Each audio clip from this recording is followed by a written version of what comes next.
नमस्कार प्यारे बच्चों, मैं अनीता बैरागी आज आपको 12th फिजिक्स चैप्टर 7 में जो हमारा सी परिपथ में धारा विभवांतर से 90 डिग्री अग्रगामी होती है जो व्यंजक है वो स्थापित करेंगे। तो देखिए हमने डायग्राम में एक सी परिपथ प्रदर्शित किया है। ठीक है, इसमें सी के सिरों के बीच प्रत्यावर्ती विभवांतर आरोपित किया जाता है। तो किसी क्षण प्रत्यावर्ती विभवांतर को निम्न समीकरण द्वारा प्रदर्शित किया। वो समीकरण होती है v बराबर v0 साइन ओमेगा टी। ठीक है, इसे हम समीकरण 1 लेंगे। फिर हम जाएंगे धारिता की परिभाषा से। तो धारिता की परिभाषा से हमें पता है कि I बराबर जो होता है वो होता है dCV अपॉन dt। और हमारे पास समीकरण 1 में v का मान है तो v का मान मेंशन करेंगे। तो I बराबर हो जाएगा dC v0 sine omega T upon dt। ठीक है, अब हम ये जो RHS वाला पद है इसका अवकलन करेंगे। तो देखिए CV0 जो है ये जो है हमारा अचर है, तो अचर बाहर आ जाएगा और अवकलन होगा हमारा साइन ओमेगा टी का। तो साइन ओमेगा टी का अवकलन होगा कोस ओमेगा टी और ओमेगा टी का अवकलन होगा ओमेगा। ठीक है, तो हमारी अगली स्टेप जो है वो बन जाएगी I बराबर CV0 ओमेगा कोस ओमेगा टी।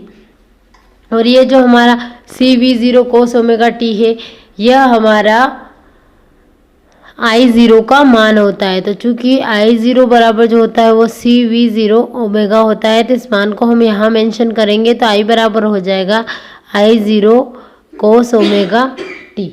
ठीक है, और ओमेगा टी हमें पता है ना, ये जो है ये किसका मान होता है, थीटा का मान होता है। तो चूंकि थीटा बराबर जो होता है वो होता है हमारा ओमेगा टी, तो यहाँ पर ओमेगा टी की जगह हम थीटा मेंशन कर देंगे। तो I बराबर हो जाएगा I0 कोस थीटा। ठीक है, अब हम लेंगे I0 का जो मान लिया था ना उसके बेस पर। तो उसके बेस पर हम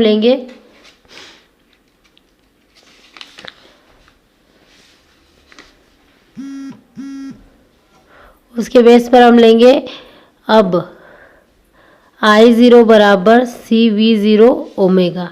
ठीक है, तो ये V0 है, इसे हम I0 के बटे में भेज देंगे बराबर C ओमेगा। और ये I0 अपन V0 जो होता है XC का जो मान होता है वो होता है हमारा V0 अपॉन I0। लेकिन हमारे पास जो है वो क्या है I0 अपॉन V0, मतलब ये 1 अपॉन XC का मान हो जाएगा C ओमेगा। ठीक है, और यही हमारी धारिता के प्रतिघात का सूत्र है। अब हम बनाएंगे ग्राफ। ये हमारा ग्राफ कंप्लीट हो गया है। अब हम ओमेगा टी जो है ये हमारी इधर वाली वैल्यू, इसके आधार पर हम V और I का मान डिसाइड करेंगे। तो देखिए जब ओमेगा टी का मान 0 होता है तो हम देखते हैं कि यहाँ से स्टार्ट होने वाला जो है ये हमारा V है, मतलब ओमेगा टी जब 0 होता है तो V का मान भी 0 होता है। लेकिन जो I का मान होता है वो स्टार्टिंग है I0 से, तो इसका मान हो जाएगा I0। अब हम π/2 पर चलते हैं। तो π/2 पर हम देखेंगे, ठीक है, तो π/2 पर हम देखेंगे जो हमारा V है वो कहाँ पर है, π/2 पर V0 पर है। ठीक है, ये यहाँ पर, तो इसका मान हो जाएगा V0। लेकिन जो I है वो π/2 पर कहाँ पर है, 0 के समानांतर, तो 0 हो जाएगा। फिर पाई पर चलते हैं। तो पाई पर हम देखेंगे जब ओमेगा टी का मान पाई होता है तो जो हमारा I है, ठीक है, उसका मान देखेंगे हम। तो I जो है π/2 पर कहाँ होता है, नीचे होता है, मतलब इसका मान जो है इसका मान माइनस I0 होता है। और जो V है उसका मान हम देखेंगे पाई पर, तो उसका मान जो है 0 के समानांतर होता है। ठीक है, फिर उसके बाद हम चलेंगे 3π/2 पर। तो 3π/2 पर हम देखते हैं कि जो हमारा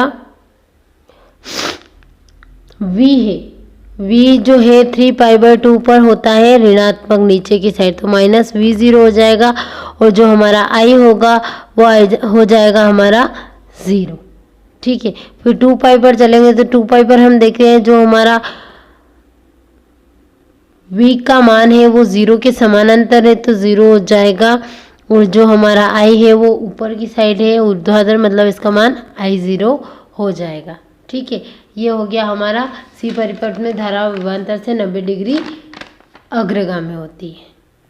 अब अगला जो है हमारा ये RC परिपथ। और RC परिपथ जो है ये R परिपथ और C परिपथ दोनों से मिलकर बना होता है। इसमें जो है हम R परिपथ और C परिपथ को श्रेणी क्रम में जोड़ते हैं। तो इनके सिरों के बीच जब प्रत्यावर्ती विभवांतर आरोपित किया जाता है तो किसी क्षण जो इसका समीकरण होता है प्रत्यावर्ती विभवांतर का वो होता है V बराबर V0 साइन ओमेगा टी। ठीक है, ये हमारी समीकरण 1 हो जाएगी। फिर हम निकालेंगे आर के सिरों पर विभव। ठीक है, तो आर के सिरों पर जो विभव होगा वो होगा हमारा वी आर, और वी आर बराबर होता है आर आई। ये हमारी समीकरण 2 हो जाएगी। फिर हम निकालेंगे सी के सिरों पर विभव, तो सी के सिरों पर जो विभव होगा वो हमारा होगा वी सी, और वी सी बराबर होता है एक्स सी आई। ये हमारी समीकरण 2 हो जाएगी। ठीक है, अब उसके बाद हम एक ग्राफ बनाएंगे। ठीक है, ग्राफ के द्वारा हम आर और सी दोनों को प्रदर्शित करेंगे। यहाँ पर एक मध्य बिंदु होगा,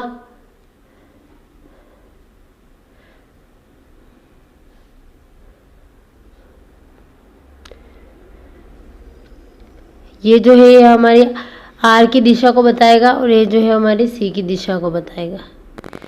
ठीक है, यहाँ जो बनने वाला कोण है वो थीटा होगा, इनके बीच की जो दूरी होगी ये वो वी होगी। ये बिंदु ए होगा, ये बिंदु बी होगा। ठीक है, तो हम जानते हैं, हम क्या जानते हैं कि आर परिपथ में धारा और विभवांतर समान कलाओं में होते हैं, तथा सी परिपथ में जो धारा होती है वो विभवांतर से 90 डिग्री अग्रगामी होती है। तो अब हम निकालेंगे इस पर परिणामी विभव। ठीक है, और परिणामी विभव जो है उसको लेंगे हम v। यदि परिणामी विभव क्या हो, v हो, तो त्रिभुज ए ओ बी में पाइथागोरस प्रमेय से, पाइथागोरस सबको पता है कर्ण का जो वर्ग होता है वो अन्य दो भुजाओं के वर्गों के योग के बराबर होता है। ठीक है, तो त्रिभुज ए ओ बी में जो हमारा कर्ण होगा वो कर्ण होगा हमारा ओ बी। ठीक है, तो इसे हम लेंगे ओ बी स्क्वायर। जो लंब होगा वो होगा ए बी स्क्वायर। ठीक है, और जो आधार होगा वो होगा ओ ए स्क्वायर।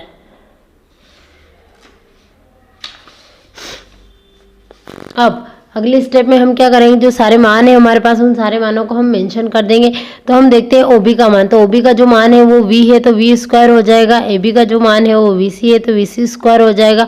ओ ए का जो मान है वो वी आर है तो वी आर स्क्वायर हो जाएगा। ठीक है, उसके बाद समीकरण 2 और 3 से जो हमारे पास वी आर और वी सी के मान है उन मानों को हम यहाँ मेंशन करेंगे। तो हो जाएगा वी सी का मान हो जाएगा एक्स सी आई का स्क्वायर, फिर वी आर का मान हो जाएगा आर आई का स्क्वायर। ठीक है, अब स्क्वायर हटेगा तो वी स्क्वायर बराबर हो जाएगा आई स्क्वायर एक्स सी का square plus R square I square. I square common निकलेगा तो वी स्क्वायर बराबर हो जाएगा आई स्क्वायर एक्स सी का square plus R square. I square जो इंटू में इसे हम बटे में भेज देंगे तो ये हो जाएगा V square upon I square बराबर हो जाएगा एक्स सी का स्क्वायर प्लस आर स्क्वायर।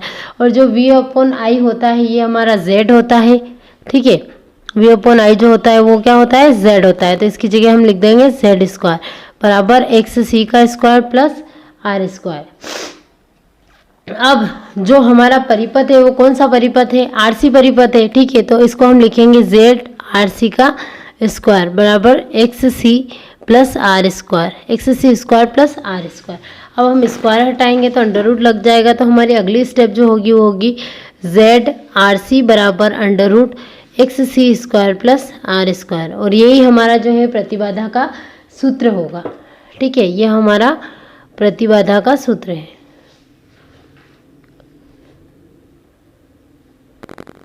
अब हम परिणामी विभव और धारा के बीच जो कालांतर फाई है वो मानते हुए tan फाई का मान निकालेंगे। क्या कि यदि परिणामी विभव तथा धारा के बीच जो कालांतर है वो क्या हो, फाई हो, कालांतर फाई हो, तो त्रिभुज ए ओ बी में, त्रिभुज ए ओ बी में निकालेंगे हम tan फाई का मान। और tan होता है लंब बटे आधार। तो त्रिभुज ए ओ बी में जो हमारा लंब है वो ए बी है और आधार ओ है।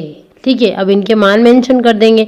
तो tan फाई बराबर हो जाएगा V C upon V R. V C का मान हमें पता है समीकरण 2 से एक्स सी आई, और वी आर का मान आर आई है। आई से आई कैंसिल हो जाएगा। तो tan फाई का जो मान आएगा वो आएगा एक्स सी अपॉन आर। और हमें चाहिए फाई का मान। ठीक है, तो जो tan है LHS में से RHS में भेज देंगे तो हो जाएगा tan inverse X C upon R. और एक्स सी का भी हमें मान पता है। एक्स सी का जो मान होता है वो होता है 1 अपॉन ओमेगा सी। तो यहाँ पर एक्स सी की जगह मान मेंशन करेंगे तो फाई बराबर हो जाएगा tan inverse 1 upon omega C R. और यही हमारा परिणामी विभव और कालांतर का सूत्र है। ठीक है, थैंक यू।